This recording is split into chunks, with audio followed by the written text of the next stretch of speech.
Oke, selamat malam kawan-kawan. Selamat malam Pak. Selamat malam. Ya, kita kembali lagi di program Tanya Jawab bersama Dr. Ando Sekolah Aman Saragi. Masih dengan tema tentang buruh.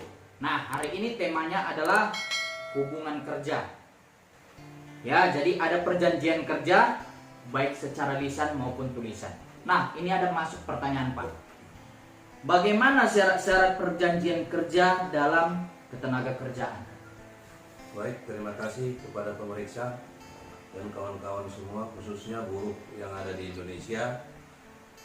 Terkait dengan syarat-syarat perjanjian kerja yang diatur dalam Undang-Undang Nomor 13 Tahun 2003, itu di dalam pasal 50, di situ ditentukan bahwa syarat-syarat itu antara lain, pertama, ada yang bersepakat.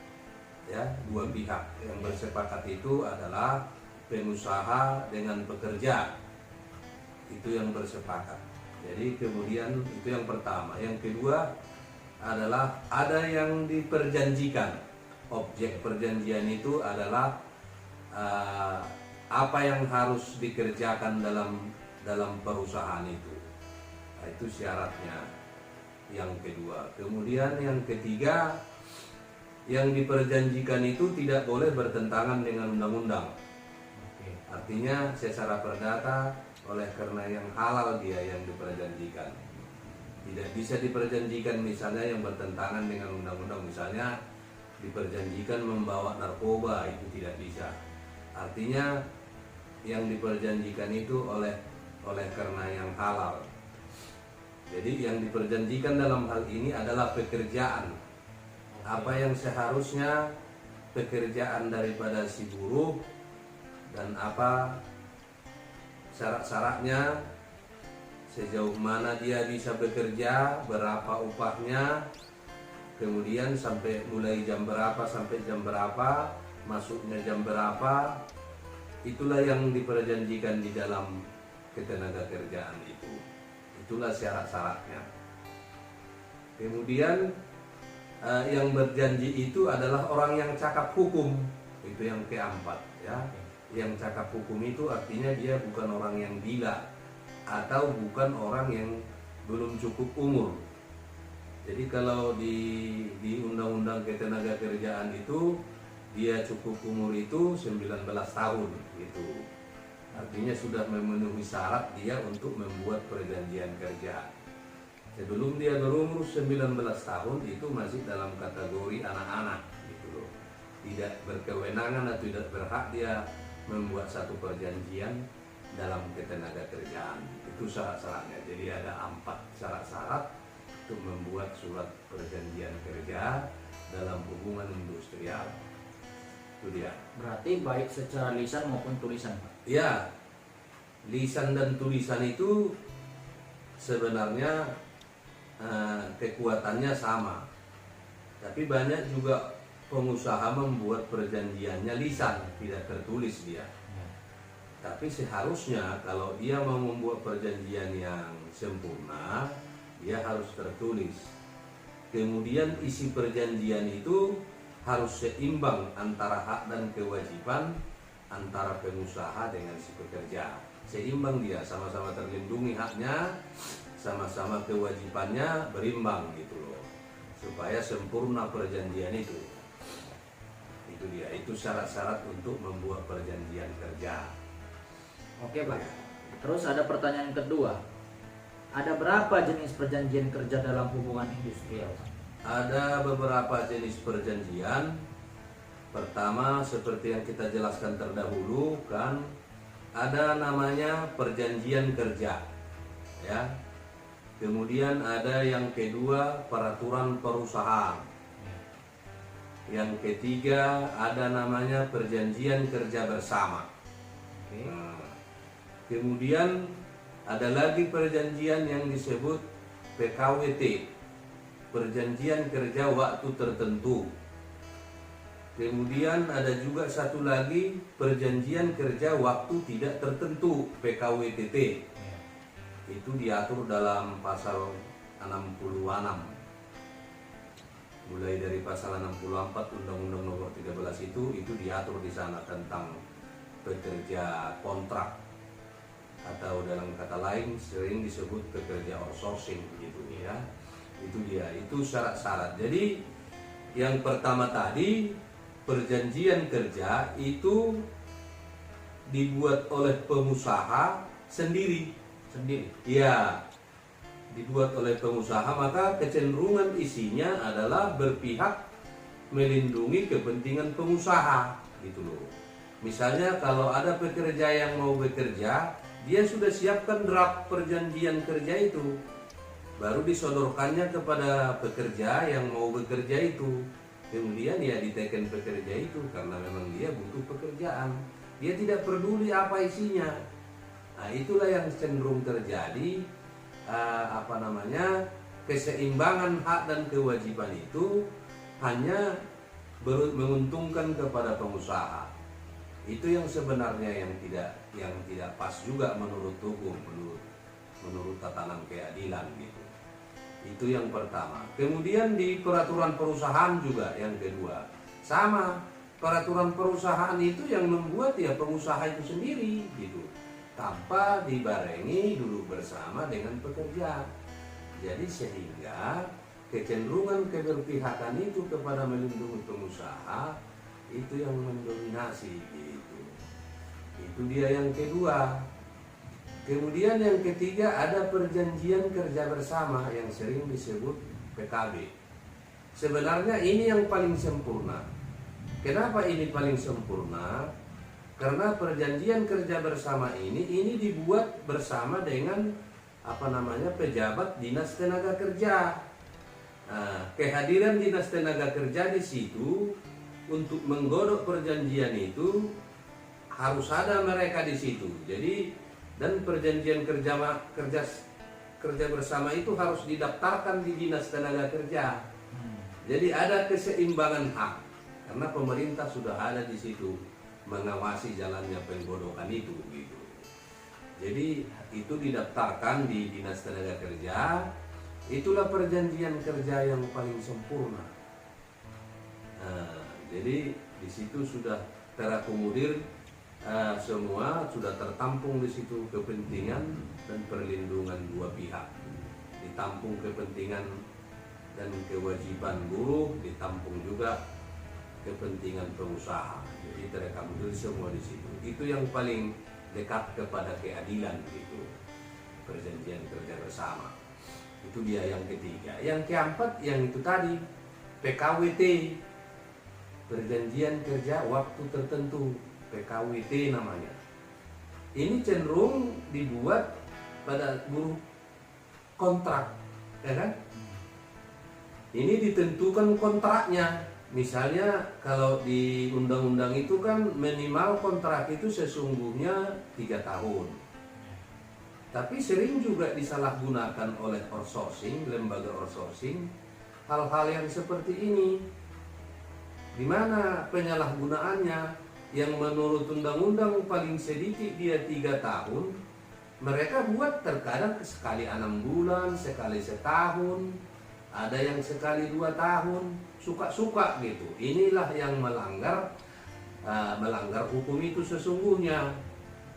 Pembuatan PKWT itu sebenarnya ya harus duduk bersama juga pengusaha dengan pekerja atau serikat pekerja.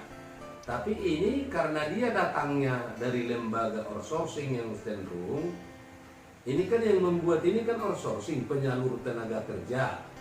Kemudian penyalur ini memberikan tenaga kerja ini kepada user, ya kan, pengguna tenaga kerja itu. Jadi ada 2 perusahaan yang membuat kerjasama, perusahaan penyalur, perusahaan pengguna. Itu dia. Jadi buruh tidak membuat perjanjian kepada pengguna, dia membuat kepada outsourcing.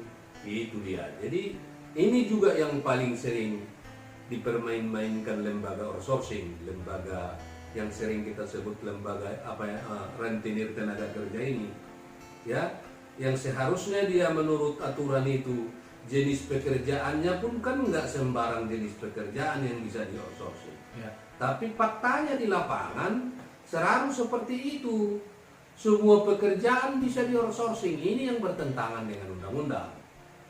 Sehingga ada kesewenang-wenangan untuk membuat perjanjian kerja itu. Sehingga selalu pihak buruh yang korban. Gitu. Nah mereka sewenang-wenang, sesuka-sukanya gitu. Tapi menurut pengalaman kita ketika kita uji di pengadilan selalu mereka kalah. Karena memang jenis pekerjaan itu tidak bisa jenis pekerjaan yang dikontrak. Jenis pekerjaan yang dikontrak itu kan hanya 5, yaitu security, ya kan? Baru cuttingan, cleaning service, angkutan buruh, kemudian pembantu pertambangan. 5 jenis ininya yang bisa dikontrakkan. Tapi lembaga-lembaga perusahaan outsourcing rentenir tenaga kerja ini selalu menyalahgunakan itu. Jadi kalau dia langsung berhubungan dengan produksi itu tidak bisa di outsourcing. Jadi dia harus penunjangnya dia di situ. Seperti Sapam misalnya, dia kan penunjang, nggak langsung dia berhubungan dengan produksi.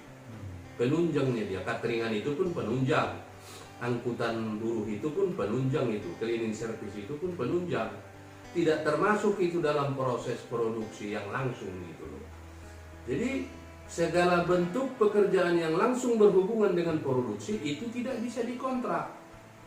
Nah, disinilah sebenarnya peran pemerintah dalam hal ini Dinas Tenaga Kerja yang mengawasi jalannya peraturan perundang-undangan ini harus melihat ini dengan jeli gitu loh. Karena kita lihat semua perusahaan-perusahaan sekarang termasuk BUMN sudah melakukan hal yang sama gitu loh, sudah menggunakan tenaga kerja yang berasal dari outsourcing itu, yang sesuka-suka hatinya gitu. Jadi negara kan harus punya peran untuk mengawasi itu.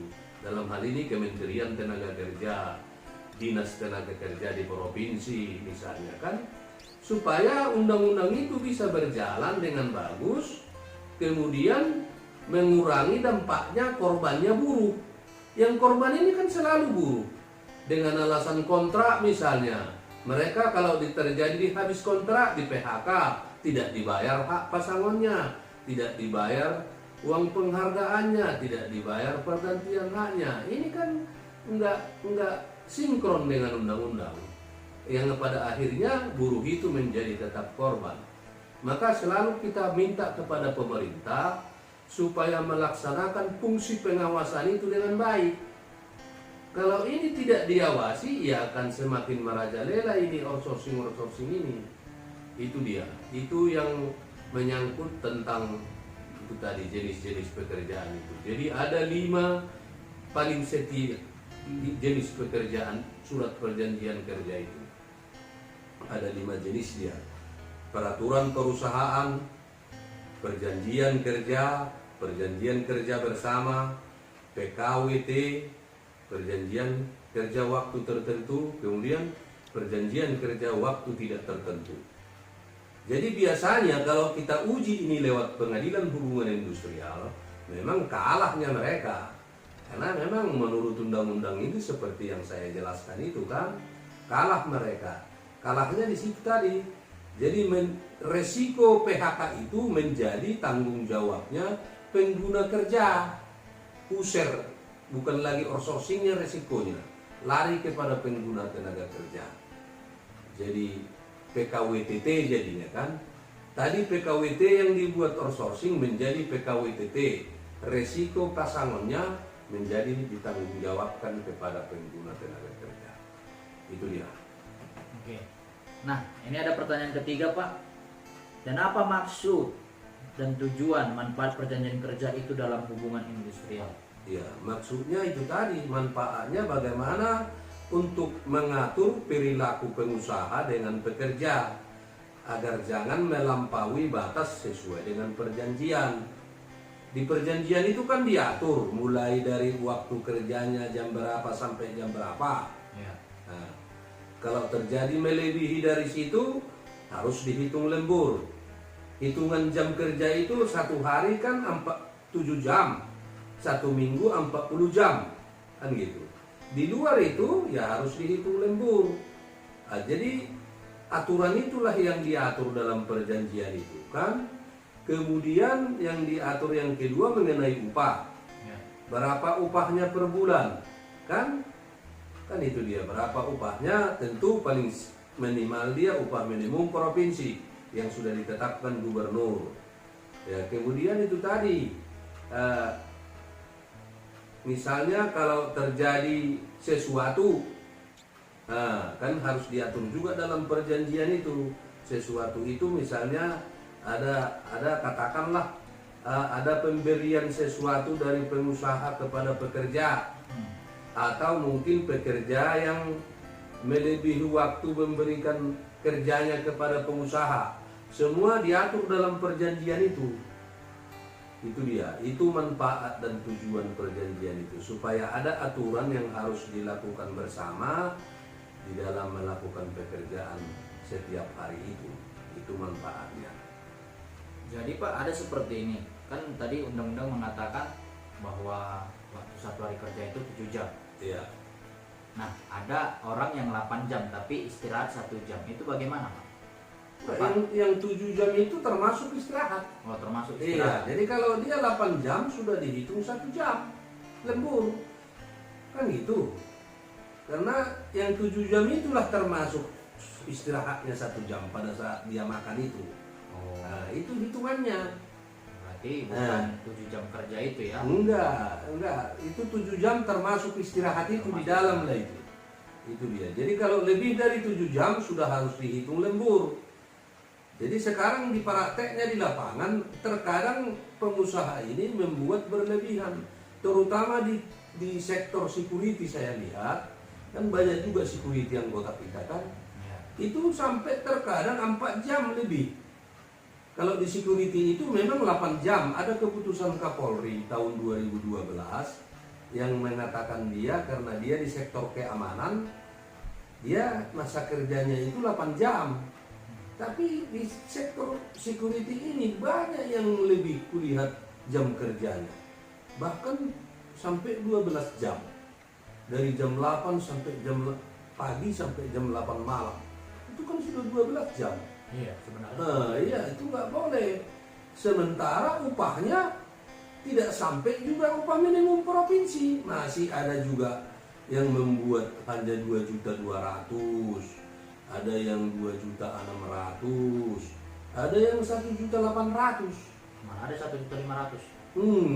Itu yang kadang-kadang kita padahal jam kerjanya sudah digigitnya, sudah lebih dari 5 jam tanpa dihitung lembur, upahnya juga kurang gitu loh.